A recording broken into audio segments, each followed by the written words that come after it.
10 men. 10 moments where a single human being stood between order and catastrophe, and somehow held. No reinforcements, no backup plan, no reasonable expectation of survival, just one person making a decision that changed everything. Some of them stopped armies. One of them stopped a nuclear war. This is the Mad Arsenal, and these are 10 cases where one man decided the outcome alone. January 26, 1945. The village of Holzwihr in Alsace, eastern France. The temperature has dropped to 10 degrees below zero, and snow blankets the ground. Second Lieutenant Audie Murphy is 20 years old. He commands a rifle company of the 15th Infantry Regiment. On paper, 128 soldiers. In the field, he has 19. Shortly after 2 in the afternoon, a German force launches a coordinated assault. A full infantry battalion supported by 6 tanks. Murphy orders what remains of his company back into the tree line and stays at the command post alone, working the field telephone to call in artillery. Behind him, a burning tank destroyer smolders. The crew had already abandoned it. When the German armor pushed to within a few dozen meters of his position, Murphy did something that should not have worked. He climbed onto the burning tank destroyer and got behind its .50 caliber Browning machine gun. The ammunition stored inside could cook off at any moment. From that position, he began cutting down the German infantry, separating them from their tanks, while simultaneously directing artillery fire over the telephone with his other hand. A German squad tried to use a drainage ditch to flank him. Murphy killed them before they made it through. The attack stalled. By the time it collapsed, the German force had taken roughly 50 casualties in killed and wounded.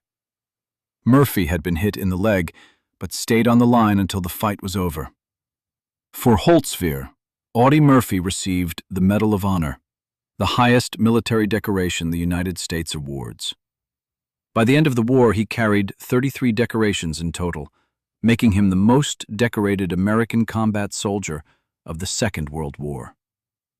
After the war, he appeared in more than 40 films. He never fully left the battlefield behind. He slept with a loaded pistol under his pillow for the rest of his life. Murphy died in a plane crash in 1971 and was buried at Arlington National Cemetery with full military honors. The night of April 13th to 14th, 1945. The Dutch city of Zwolle. A German garrison holds the town, reinforced by SS units. On the outskirts, Canadian artillery batteries are positioned and ready. By morning, they will open fire on the city. Whatever is inside Zwolle will be reduced to rubble. At 9:30 in the evening, the regimental commander sends 2 volunteers on a reconnaissance mission, confirm enemy positions, and make contact with the local resistance. The 2 men are Private Leo Major and Corporal Willie Arsenault. Major lost his left eye to a phosphorus grenade in Normandy. 6 months before this night, fighting alone, he had taken 93 German prisoners in a single action. Around midnight, a German machine gun crew opens fire from the city's edge. Arsenault is killed. Major destroys the gun crew, picks up his friend's weapons, and walks into Zwolle by himself. For the next 6 hours, Leo Major moves through the city like a force of nature. He fires 2 submachine guns simultaneously, throws grenades into doorways, and creates the impression that an entire assault force is tearing through the streets. In a bar near the center of town, he captures a German officer and calmly informs him that the city is surrounded and resistance is pointless. The officer leads a portion of the garrison out. Major makes contact with the Dutch resistance and burns the Gestapo headquarters to the ground. By 4 in the morning, the Germans had abandoned Zwolle. Major returned to regimental lines at 9, carrying the body of Willie Arsenault. The scheduled artillery bombardment was cancelled. The city was untouched. For Zwolle, Major received the Distinguished Conduct Medal, the second highest decoration in the British Commonwealth. But Leo Major was not finished. In the Korean War, he took a hill with 18 scouts and held it for 3 days against repeated counterattacks. He is the only Canadian ever awarded the Distinguished Conduct Medal twice in 2 different wars. In Zwolle, a street still carries his name. October 27, 1962. Soviet diesel submarine B-59, somewhere in the Sargasso Sea. The vessel carries a nuclear torpedo with a yield of 10 kilotons, roughly the destructive power of the bomb dropped on Hiroshima. The crew has had no contact with Moscow for 27 days. They do not know whether a war has already started. 11 American destroyers, led by the aircraft carrier Randolph, have located the submarine and are closing in. The Americans begin dropping practice depth charges, signaling grenades meant to force the sub to surface. Inside the pressure hull, the temperature has climbed to 50 degrees Celsius. The ventilation system is damaged. Men are passing out at their stations. The commander, Captain Valentin Savitsky, reaches his conclusion. The Third World War has begun, and they are under attack. He orders the nuclear torpedo prepared for launch. Soviet regulations required the agreement of 2 officers to authorize a nuclear strike, the commander and the political officer. Both were ready to sign, but there was a third man on board whose authorization was also required. Vasily Arkhipov, Chief of Staff of the 69th Submarine Brigade, the senior officer present. And Arkhipov refused. He argued to Savitsky that the Americans were signaling, not attacking, that a genuine strike would not come from a handful of ships dropping practice grenades. He insisted on surfacing. The argument was fierce, but Arkhipov did not yield. The submarine came up. Fresh air entered the boat. A query arrived from the American vessels. Arkhipov's response, transmitted across the water: "Stop the provocation." The incident ended there. A 10-kiloton torpedo detonating inside an American carrier battle group would almost certainly have triggered a nuclear exchange. Arkhipov made his decision in 50-degree heat, surrounded by men who believed the war had already started, with no communication to verify anything. He retired as a vice admiral and died in 1998. His role in these events remained unknown outside a narrow circle of naval officers for more than 30 years. October 8, 1918. The Argonne Forest, France. A battalion of the 328th Infantry Regiment advances into a German machine gun strongpoint dug into Hill 223. A patrol of 17 men is sent around the flank to silence it. One of those men is Corporal Alvin York, 30 years old, a farmer from the mountains of Tennessee. Before the war, he had applied for conscientious objector status on religious grounds. The Army denied it. York had spent weeks wrestling with the question of whether his faith permitted him to kill. He concluded that it did, under certain circumstances.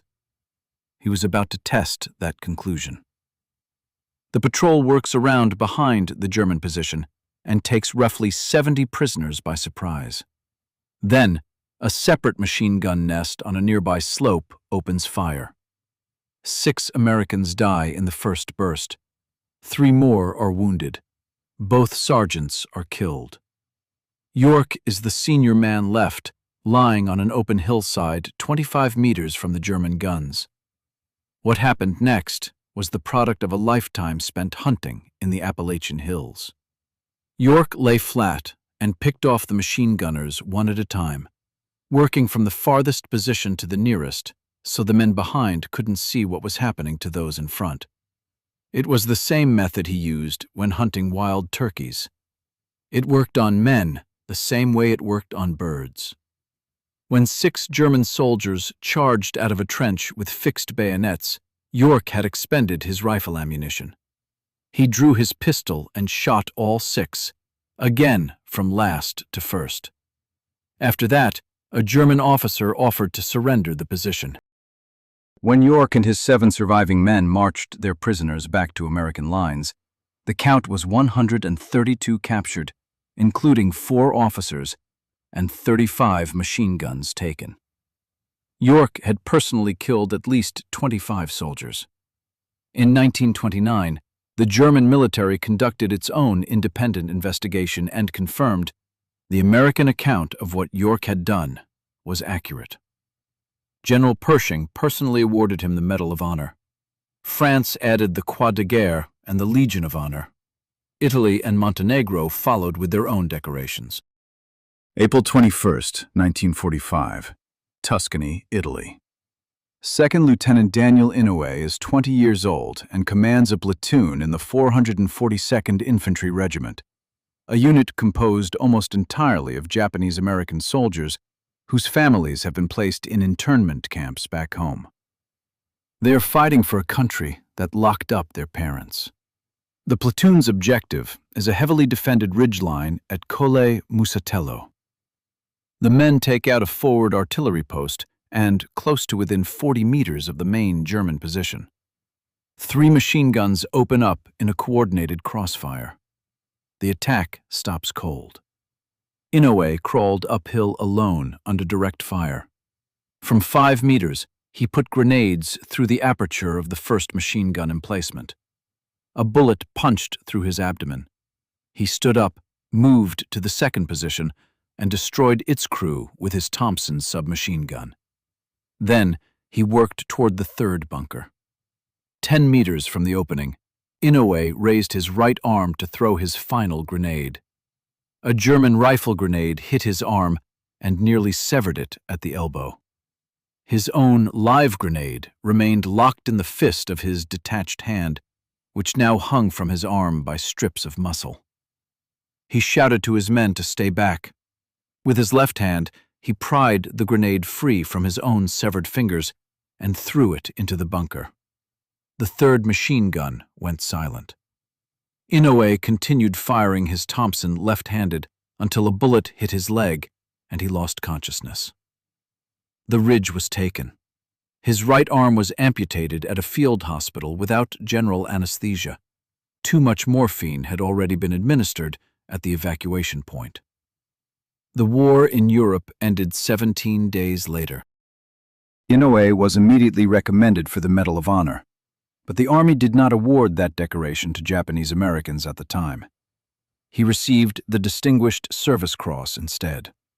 After the war, he earned a law degree, became the first representative of Hawaii in Congress, and eventually served as President pro tempore of the United States Senate. On June 21, 2000, 55 years after the battle on that ridge in Tuscany, Daniel Inouye received his Medal of Honor. He died in 2012, still in office. September 26, 1983. Command Post, Serpukhov 15, 100 kilometers south of Moscow. Lieutenant Colonel Stanislav Petrov takes the duty officer's seat for the night shift. The Soviet Union's Oko satellite-based early warning system, operational for just over a year, monitors American missile fields around the clock. At 12:15 in the morning, the system triggers its highest-level alarm. A satellite has detected the launch of an intercontinental ballistic missile from United States territory. Then a second. Then 3 more. The computer's confidence rating, maximum. The display reads, Launch, reliability, highest. Protocol is straightforward. Petrov is required to immediately report the alert up the chain of command. That report will initiate the decision sequence for a retaliatory strike. He has minutes. Petrov reported the signal as a false alarm. He had no proof. The ground-based radar network was silent. The targets were still too far out for surface detection. What he had was a single, uncomfortable question. Why would the United States open a nuclear war with 5 missiles? A genuine first strike would come in the hundreds, designed to saturate every layer of Soviet defense simultaneously. 5 missiles against a nuclear superpower made no tactical sense. That logic was not in any regulation. It was Petrov's own reasoning in real time under maximum pressure. The alarm was confirmed as false within minutes. The subsequent investigation identified the cause. Sunlight reflecting off high-altitude cloud formations had created a pattern the satellite's sensors interpreted as missile exhaust plumes. The flaw in the system was not corrected until 1987. Petrov was not decorated. He was quietly reprimanded for incomplete record-keeping during the incident. He had been so focused on the decision itself that he had failed to fill out the duty log properly. He retired the following year at the rank of lieutenant colonel. In 2006, the United Nations presented him with a special award engraved, "To the man who prevented nuclear war." He died in 2017. September 24th, 1941. Northwest of Demyansk, northern Russia. A German anti-tank battery has taken up position at the edge of a forest. One of the gun crews operates a 50mm anti-tank cannon. The gunner is Fritz Christen, 20 years old, the son of a Bavarian forester. At noon, Soviet armor appears across the open field, between 12 and 15 T-34 tanks moving with infantry. By the end of that afternoon, Christen's crew had put 6 of them on fire. The following morning, the attack resumes. A direct hit destroys the gun's optics and kills every other man in the crew. Christen is wounded. He is now alone with a damaged cannon and no sighting equipment. He sights down the barrel and keeps firing. 7 more tanks. Then the situation becomes something else entirely. The neighboring gun positions are destroyed. The infantry around him has pulled back. There is no communication with the rear. Fritz Christen does not leave. For 3 days and 3 nights, he holds the position by himself, with no water, no support, and no certainty that anyone is coming. Each night, he crawled out onto the destroyed positions around him and dragged ammunition back to his gun. He partially disassembled the cannon, moved it several meters to a new firing position, and continued the engagement. On September 27th, a German counterattack reached his position and found him alive, seated beside his wrecked gun with 3 shells remaining. In front of his position stood 13 destroyed tanks and the bodies of roughly 100 infantrymen. In 3 days of fighting alone, Fritz Christen had done the work of a battery. His divisional commander came forward to personally decorate him on the spot.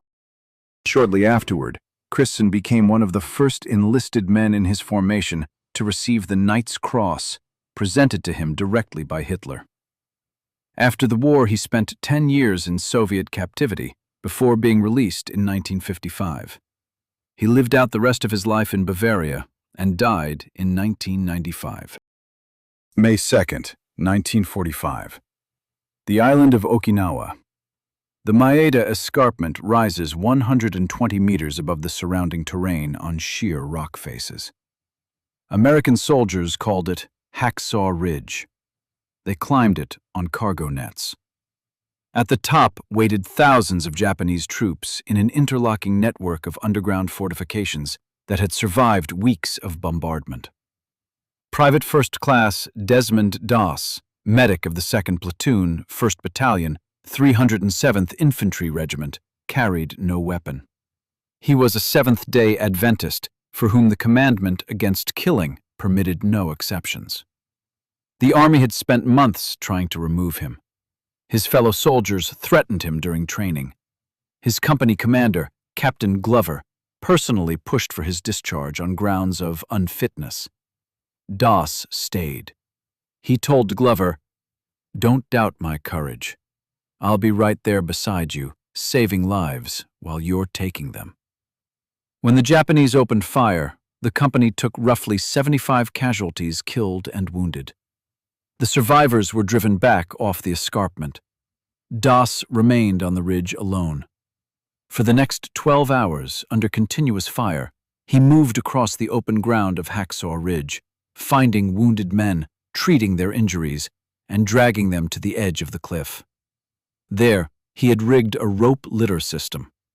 One by one, he lowered them down the rock face.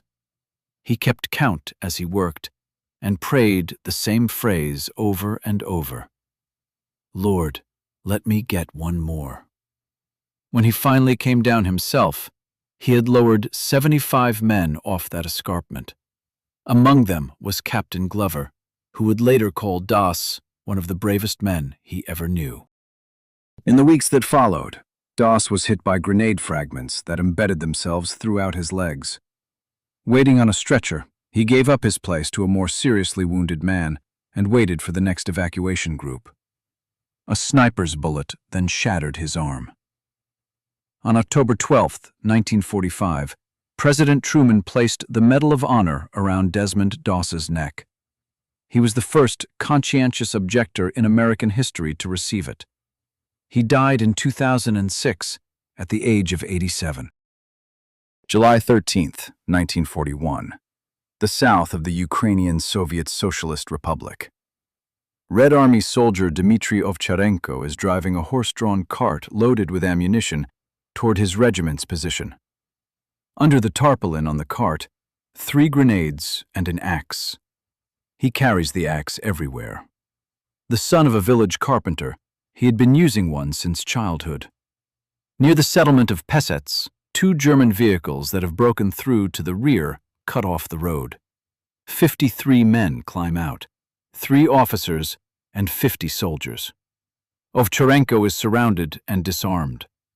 One of the officers begins an interrogation. Ovcharenko acts frightened and submissive, edging slowly toward his cart. Then his hand found the axe handle. In a single motion, he killed the first officer. He grabbed all 3 grenades from under the tarpaulin and threw them into the group of soldiers. In the chaos of the explosions, he went after the second officer and killed him the same way. When the smoke cleared, 21 German soldiers were dead, both officers were down, and the remaining 30 men had broken and run, abandoning their weapons. Ovcharenko collected the dead officers' documents, maps, and staff materials, loaded them onto the cart, and continued to his regiment. At headquarters, no one believed him. He was placed under arrest as a suspected deserter. Then someone looked at the documents, genuine German staff papers with position maps. A reconnaissance party sent to the location found 21 bodies and 2 dead officers. The axe was still at the scene, embedded in a tree stump beside the position. By order of the Presidium of the Supreme Soviet, dated November 9, 1941, Dmitry Ovcharenko was awarded the title Hero of the Soviet Union. He fought until January 1945, when he was severely wounded in Hungary and died of his wounds. May 22, 1941. The island of Crete, Greece. The first large-scale airborne assault in history, German Operation Mercury, drops thousands of paratroopers across the island. Second Lieutenant Charles Upham, 32 years old, a sheep farmer from Canterbury in New Zealand, leads his platoon of the 20th Battalion into the fight. Over 9 days of combat on Crete, Upham killed a machine gun crew by throwing a grenade through a house window, played dead until a German soldier walked close enough to shoot, and with a Bren light machine gun, destroyed a German group in the depths of a gorge, killing 22 men. He was wounded 3 times and sick with dysentery throughout. For Crete, he was recommended for the Victoria Cross, the highest decoration in the British Commonwealth. His reaction, when informed, "This is an award for my men, not for me." 14 months later, the night of July 14th to 15th, 1942, El Alamein, Egypt. Upham's company is ordered to take Ruisat Ridge. Before the attack begins, he takes his first wound and refuses evacuation. During a reconnaissance, he destroys a German truck full of infantry with grenades. The fragments wound him again in both arms. During the assault itself, he eliminates several machine gun positions. Then a bullet shatters his right arm. Upham returns to his company and continues to command it with his arm hanging useless at his side. When the Germans counterattack with armor, 6 men are all that remain standing in his company. Upham loses consciousness and is taken prisoner. In captivity, he attempted to escape 3 times. The Germans eventually transferred him to Colditz Castle, the prison reserved for those considered beyond rehabilitation. American forces liberated Colditz in April 1945. In September of that year, Upham received the Victoria Cross with Bar, awarded for El Alamein. When King George VI asked his commanding officer whether Upham truly deserved it, the officer replied, "With respect, sir, Upham deserved the Victoria Cross several times over." Charles Upham is the only combat soldier in history to have been awarded the Victoria Cross twice. He returned to New Zealand, farmed his land for the rest of his life, and died in 1994. Until the end, no German-made vehicle was permitted to enter his property. 10 men. 10 moments that should have ended differently. Some of them stopped a column, some stopped a battle, and at least 2 of them stopped something much larger than a battle. If you want to see more stories like these, leave a like, subscribe to the channel, and tell us in the comments which of these men you want to see covered in a full, dedicated episode.